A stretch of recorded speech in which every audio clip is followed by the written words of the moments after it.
Hello friends, ഇന്ന് ഞാൻ വന്നിരിക്കുന്നത് മലബാറുകാരുടെ സ്പെഷ്യൽ റെസിപ്പി ആയിട്ടുള്ള ഉന്നക്കായയുടെ റെസിപ്പിയുമായിട്ടാണ്. അപ്പോൾ എല്ലാവരും ഉന്നക്കായൊക്കെ ട്രൈ ചെയ്യുന്നതാവും, പ്രത്യേകിച്ച് നോമ്പൊക്കെ ആകുമ്പോൾ എല്ലാവരും ഉന്നക്കായൊക്കെ ഉണ്ടാക്കുന്നതാവും. പക്ഷേ ഈ ഒരു റെസിപ്പിയിൽ ഞാൻ സ്പെഷ്യൽ ഇൻഗ്രീഡിയൻസ് ഒക്കെ ചേർത്തിട്ട് ഒരു വെറൈറ്റി ആയിട്ടാണ് ഈ ഒരു ഉന്നക്കായ റെഡിയാക്കിയിട്ടുള്ളത്. അപ്പോൾ ഇതെങ്ങനെയാണ് തയ്യാറാക്കിയിട്ടുള്ളത് എന്ന് നോക്കാൻ വേണ്ടിയിട്ട് നമുക്ക് ഈ വീഡിയോ മുഴുവനായിട്ടൊന്ന് കണ്ടു നോക്കാം. അതിന് വേണ്ടിയിട്ട് ഞാൻ അധികം പൈപ്പില്ലാത്ത 3 നേന്ത്രപ്പഴമാണ് എടുത്തിട്ടുള്ളത്. ഇനി നമുക്ക് ഈ പഴം രണ്ടായി മുറിച്ചതിന് ശേഷം ഒരു സ്റ്റീമറിൽ വെച്ചിട്ട് നമുക്കൊരു 10 മിനിറ്റ് ആവി കയറ്റിയിട്ട് ഒന്ന് വേവിച്ചെടുക്കാം. അപ്പോൾ 10 മിനിറ്റ് കഴിഞ്ഞതിന് ശേഷം നമുക്ക് ഇതൊന്ന് ഓപ്പൺ ചെയ്ത് നോക്കാം. അപ്പം നല്ല കറക്റ്റ് പാകമായിട്ട് നമ്മുടെ നേന്ത്രപ്പഴമൊക്കെ റെഡിയായി കിട്ടിയിട്ടുണ്ട്. ഇനി നമുക്ക് ഇത് ഒന്ന് ചൂടാറിയതിന് ശേഷം ഇതുപോലെ ഒരു ഫോർക്ക് ഉപയോഗിച്ചിട്ട് നമുക്ക് ഇത് നന്നായിട്ടൊന്ന് ഉടച്ചെടുക്കണം. നമ്മൾ ഈ ഉന്നക്കായയുടെ പഴം സെലക്ട് ചെയ്യുമ്പോൾ അധികം പഴുപ്പില്ലാത്ത പഴം വേണം നമ്മൾ സെലക്ട് ചെയ്യാൻ. എങ്കിൽ മാത്രമേ നമുക്ക് ഈ ഒരു രീതിയിൽ നമുക്ക് റെഡിയാക്കി എടുക്കാൻ പറ്റുള്ളൂ. ഇതിപ്പോൾ നമ്മൾ പത്തിരിക്കൊക്കെ പൊടിയൊക്കെ കുഴക്കുന്ന ആ ഒരു രീതിയിൽ നല്ല കറക്റ്റായിട്ട് കിട്ടിയിട്ടുണ്ട്. നമ്മളിങ്ങനെ ഉരുട്ടി പരത്തിയെടുക്കുമ്പോൾ ഇതുപോലെ നന്നായിട്ട് പരത്തിയെടുക്കാൻ പറ്റും. ഇനി നമുക്ക് ഇതിനായിട്ട് ഒരു ഫില്ലിങ് റെഡിയാക്കണം. അതിന് വേണ്ടിയിട്ട് ഞാനൊരു പാൻ ചൂടാക്കാൻ വെച്ചിട്ടുണ്ടായിരുന്നു. ഇതിലേക്ക് 2 ടേബിൾ സ്പൂൺ നെയ്യ് ചേർത്ത് കൊടുക്കുകയാണ്. ഇനി ഇതിലേക്ക് ഞാൻ കാഷ്യൂ നട്ട്സും കിസ്മിസും കൂടെ ചേർത്തിട്ട് ഒന്ന് മൂപ്പിച്ചെടുക്കുകയാണ് കേട്ടോ. അപ്പോൾ നട്ട്സും കിസ്മിസൊക്കെ നിങ്ങളുടെ കയ്യിലുള്ള അളവിനനുസരിച്ച് എടുക്കാം. അപ്പോൾ ഇതൊന്ന് മൂത്ത് വരുമ്പോൾ നമുക്ക് ഇതിലേക്ക് 1 കപ്പ് തേങ്ങ ചേർത്ത് കൊടുക്കാം. അപ്പോൾ ഫ്രഷ് തേങ്ങയാണ് ഞാൻ ചേർത്ത് കൊടുക്കുന്നത്. എന്നിട്ട് ഇതൊരു 2-3 മിനിറ്റ് ഒന്ന് വഴറ്റിയെടുക്കണം. ഇനി നമുക്ക് മധുരത്തിനാവശ്യമായിട്ട് ഞാൻ ഇതിലേക്ക് ഒരു 1/4 കപ്പ് പഞ്ചസാരയാണ് ചേർത്ത് കൊടുക്കുന്നത്. അപ്പോൾ മധുരം നിങ്ങളുടെ അളവിനനുസരിച്ച് നിങ്ങൾക്ക് എടുക്കാവുന്നതാണ്. എന്നിട്ട് ഇതിലേക്ക് ഒരു 1/4 ടീസ്പൂൺ ഏലക്ക പൗഡറും കൂടെ ചേർത്ത് കൊടുത്തിട്ട് നന്നായിട്ടൊന്ന് മിക്സാക്കി എടുക്കാം. ഈ പഞ്ചസാരയും തേങ്ങയിൽ അലിഞ്ഞ് വരുന്നത് വരെ ഒന്ന് നന്നായിട്ടൊന്ന് വഴറ്റി കൊടുക്കുക.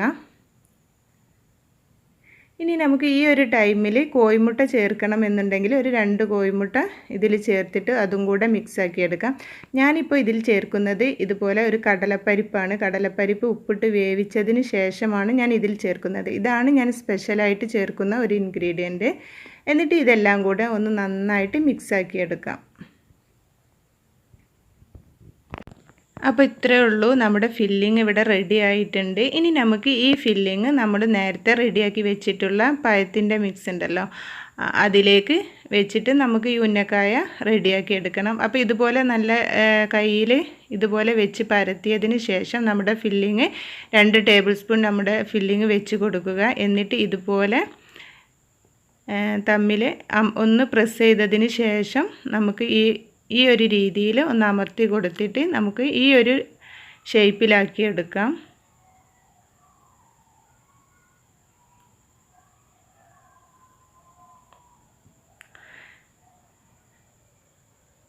അപ്പം നമ്മൾ ഇതുപോലെ കൈ വെച്ചിട്ട് ഇങ്ങനെ ചെയ്തെടുത്താൽ മതി. അപ്പം നമ്മുടെ ഒരു ഉന്നക്കായ ഇവിടെ റെഡി ആയിട്ടുണ്ട്. ഇനി ബാക്കിയുള്ളതും നമുക്ക് ഇതുപോലെ തന്നെ കയ്യിൽ പരത്തി വെച്ചിട്ട് ഇതുപോലെ ഫില്ലിംഗ് ഒക്കെ വെച്ചിട്ട് നമുക്ക് ഇത് റെഡിയാക്കി എടുക്കാം. ഇനി അഥവാ നിങ്ങളുടെ പഴത്തിൽ വെള്ളത്തിൻ്റെ അളവ് കൂടി പോവുകയോ പഴം ആവിയിൽ വേവിച്ചെടുക്കുമ്പോൾ കൂടി പോവുക അല്ലെങ്കിൽ പഴത്തിൻ്റെ പഴുപ്പ് കൂടി പോവുകയോ ചെയ്തിട്ടുണ്ട് എന്നുണ്ടെങ്കിൽ നിങ്ങൾക്ക് ഇതുപോലെ ചെയ്തെടുക്കാൻ പറ്റുന്നില്ല എന്നുണ്ടെങ്കിൽ നിങ്ങളൊരു കാര്യം ചെയ്യുക. 1 ടേബിൾ സ്പൂൺ അരിപ്പൊടിയോ അല്ലെങ്കിൽ ബ്രെഡ് ക്രംസ് ഒക്കെ ഉണ്ടാവുമല്ലോ അതൊക്കെ ചേർത്തിട്ട് ഒന്ന് ടൈറ്റാക്കി കൊടുത്താൽ മതി.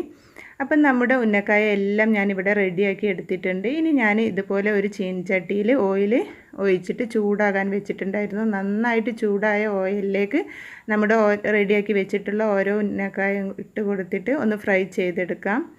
അപ്പോൾ ഇത് നമുക്ക് ഇന്നൊരു ഗോൾഡൻ കളറാകുന്നത് വരെ ഒന്ന് തിരിച്ചു മറിച്ചൊക്കെ ഇട്ട് കൊടുത്തിട്ട് നന്നായിട്ടൊന്ന് കുക്ക് ചെയ്തെടുക്കാം. അപ്പം നമ്മുടെ ഉന്നക്കായ ഇവിടെ റെഡി ആയിട്ടുണ്ട്. നല്ല ഗോൾഡൻ കളറായി നല്ല അടിപൊളിയായി കിട്ടിയിട്ടുണ്ട്. ഇനി നമുക്കിത് എണ്ണയിൽ നിന്നും കോരി മാറ്റാം.